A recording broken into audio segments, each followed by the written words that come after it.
Shri Krishna, Radhe Govind. Welcome back to Kanhamrit. आप सभी को आज के अति पावन दिन वैशाख मास के कृष्ण पक्ष की वरूथनी एकादशी की अनंत और अनंत शुभकामनाएं। आशा करती हूँ आज आप सभी का एकादशी का व्रत बहुत अच्छे से चले। आप सभी भगवान के नामों का कीर्तन, श्रवण, गायन बहुत अच्छे से कर सकें और अधिक से अधिक नाम जप भी कर सकें। आप सभी को भगवान श्री कृष्ण के चरण कमलों की शुद्ध प्रेमा भक्ति भी अवश्य ही प्राप्त हो, ऐसी आज मेरी कामना है। आज की इस वीडियो में मैं आप सभी को वरूथनी एकादशी की मंगलकारी कथा श्रवण करवाने वाली हूँ।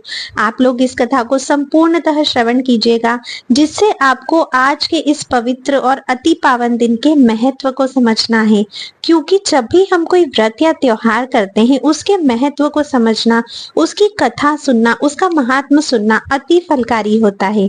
तो चलिए बिना किसी देरी के जल्दी से अब हम लोग कथा में प्रवेश करते हैं। एक समय की बात है, युधिष्ठिर ने भगवान श्री कृष्ण से पूछा, हे प्रभु, वैशाख माह के कृष्ण पक्ष की एकादशी का क्या नाम है तथा उसका क्या विधान है और उससे किस फल की प्राप्ति होती है, सो कृपा पूर्वक विस्तार से बताएं। युधिष्ठिर की बात सुन भगवान श्री कृष्ण ने कहा, हे युधिष्ठिर, वैशाख माह के कृष्ण पक्ष की एकादशी का नाम वरूथिनी एकादशी है। यह सौभाग्य प्रदान करने वाली है। इसका उपवास करने से प्राणी के समस्त पाप नष्ट हो जाते हैं। यदि इस उपवास को दुखी सधवा स्त्री करती है तो उसे सौभाग्य की प्राप्ति होती है। वरूथिनी एकादशी के प्रभाव से ही राजा मानधाता को स्वर्ग की प्राप्ति हुई थी। इसी प्रकार धुंधुमार आदि भी स्वर्ग को गए थे। वरूथिनी एकादशी के उपवास का फल 10 सहस्र वर्ष तपस्या करने के फल के समान है। कुरुक्षेत्र में सूर्य ग्रहण के समय जो फल एक बार स्वर्ण दान करने से प्राप्त होता है, वही फल वरूथिनी एकादशी का उपवास करने मात्र से प्राप्त होता है।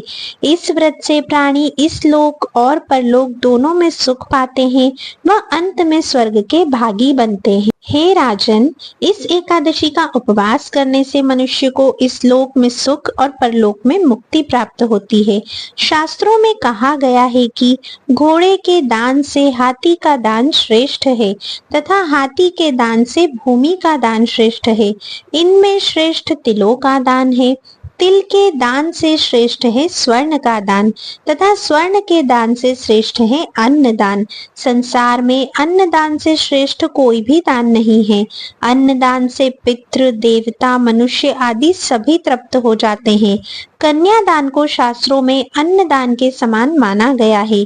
वरूथिनी एकादशी के व्रत से अन्न दान तथा कन्यादान दोनों श्रेष्ठ दानों का फल मिलता है। जो मनुष्य लालचवश कन्या का धन ले लेते हैं या आलस्य और काम चोरी के कारण कन्या के धन का भक्षण करते हैं, वे प्रलय के अंत तक नरक भोगते हैं या उनको अगले जन्म में बिलाव योनि में जाना पड़ता है। जो प्राणी प्रेम से तथा यज्ञ सहित कन्या दान करते हैं, उनके पुण्य को तो चित्रगुप्त भी लिखने में असमर्थ हो जाते हैं। जो प्राणी इस वरूथिनी एकादशी का उपवास करते हैं, उन्हें कन्यादान का फल प्राप्त होता है। वरूथिनी एकादशी का व्रत करने वाले को दशमी के दिन से निम्नलिखित वस्तुओं का त्याग करना चाहिए, जैसे कांसे के बर्तन में भोजन करना, मांस, मसूर की दाल, चना, कौंदो, शाक, शहद, दूसरे का अन्न दूसरी बार भोजन करना। व्रती को पूर्ण ब्रह्मचर्य से रहना चाहिए। रात को सोना नहीं चाहिए, अपितु सारा समय शास्त्र चिंतन तथा भजन कीर्तन आदि में लगाना चाहिए। दूसरों की निंदा तथा नीच पापी लोगों की संगति भी नहीं करनी चाहिए। क्रोध करना या झूठ बोलना भी वर्जित है। तेल तथा अन्न भक्षण की भी मनाही है। हे राजन, जो मनुष्य इस एकादशी का व्रत विधान पूर्वक करते हैं, उन्हें स्वर्ग लोक की प्राप्ति होती है। अतः मनुष्य को निकृष्ट कर्मों से भयभीत होना चाहिए। इस व्रत के महात्म्य को पढ़ने से 1 सहस्र गौदान का पुण्य प्राप्त होता है। इस फल का गंगा स्नान करने से भी अधिक फल होता है। अब देखिए इसके सार को हम समझते हैं। सौभाग्य का आधार संयम है। प्रत्येक परिस्थिति में सभी प्रकार से संयम रखने से मनुष्य के सुख और सौभाग्य में वृद्धि होती है। यदि प्राणी में संयम नहीं है तो उसके द्वारा किए गए तप, त्याग तथा भक्ति, पूजा आदि सभी व्यर्थ हो जाते हैं। अब देखिए हमने पूर्व में सुना था कि राजा मानधाता को इसी एकादशी का व्रत करने से स्वर्ग की प्राप्ति हुई थी।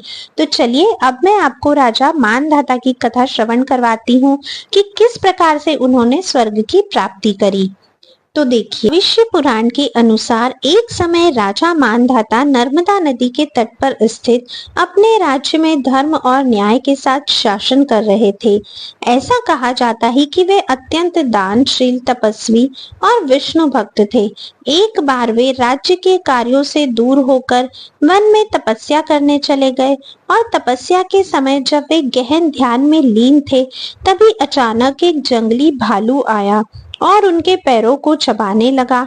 तप में लीन राजा ने कोई प्रतिरोध नहीं किया, लेकिन भालू उन्हें घसीटते हुए जंगल की ओर ले गया। राजा मानधाता ने हृदय से भगवान विष्णु का स्मरण किया और पीड़ा से कराहते हुए भी उन्होंने अपनी तपस्या और श्रद्धा नहीं छोड़ी। उनकी प्रार्थना सुनकर भगवान विष्णु प्रकट हुए और उन्होंने भालू का वध कर दिया। मगर तब तक भालू राजा का एक पैर पूरी तरह चबा चुका था और राजा इस बात से बहुत दुखी थे। भगवान विष्णु ने उन्हें सांत्वना दी और कहा कि वे मथुरा जाकर वरुथिनी एकादशी का व्रत रखें और उनके 12 अवतारों की पूजा करें। इस व्रत के प्रभाव से उनका शरीर दोबारा संपूर्ण हो जाएगा और उन्हें स्वर्ग की प्राप्ति भी होगी। राजा मानधाता ने भगवान विष्णु की आज्ञा का पालन किया। फिर व्रत और पूजन के प्रभाव से उन्हें नया शरीर प्राप्त हुआ और वे स्वर्ग लोक में निवास करने लगे। तभी से परंपरा अनुसार वरुथिनी एकादशी का व्रत करना भक्तों के लिए बहुत ही फलकारी माना जाता है। तो ये थी राजा मानधाता की कथा। आई होप वरुथिनी एकादशी की इस कथा को सुनने के बाद जो भी आपके मन में संशय बाकी होगा आज के इस पवित्र पावन दिन को लेकर वह सभी दूर हो गया होगा। एक बार फिर से आप सभी को वरुथिनी एकादशी की अनंत शुभकामनाएं। अंत में मैं बस इतना ही कहना चाहूंगी कि जब भी हम एकादशी का व्रत करते हैं हमें पूर्ण श्रद्धा और भगवान के प्रति समर्पण के साथ करना चाहिए, तभी हमें अपने व्रत के पूर्णतः फल की प्राप्ति होती है। सभी नियमों का पालन कीजिए, अन्न का सेवन बिल्कुल मत कीजिए और कोशिश कीजिए कि आप किसी दूसरे को भी इस दिन अन्न का सेवन ना करवाओ। अगर आपने व्रत नहीं भी किया है या घर में किसी ने व्रत नहीं भी किया है तब भी इस दिन हमें कथा अवश्य ही श्रवण करनी चाहिए। जैसा हमने अभी कथा में सुना कि सिर्फ कथा सुनने मात्र से हमें सहस्त्र गोदान जितना फल प्राप्त होता है। अगर आप लोगों को ये कथा पसंद आई है तो अपने सभी मित्रों को अवश्य ही शेयर कीजिएगा, क्योंकि पवित्र दिन की पवित्र कथाएं शेयर करना या हमारे द्वारा किए गए किसी एक प्रयास से अगर किसी के भी जीवन में बदलाव आ सकता है तो हमें अवश्य ही उस प्रयास को करना चाहिए। अगर कथा पसंद आई है तो चैनल को सब्सक्राइब अवश्य ही कर लीजिएगा। वीडियो को लाइक करके कमेंट में जय श्री राधे भी अवश्य ही लिखिएगा। अब मैं आप सभी से मिलती हूँ नेक्स्ट वीडियो में, तब तक के लिए राधे राधे।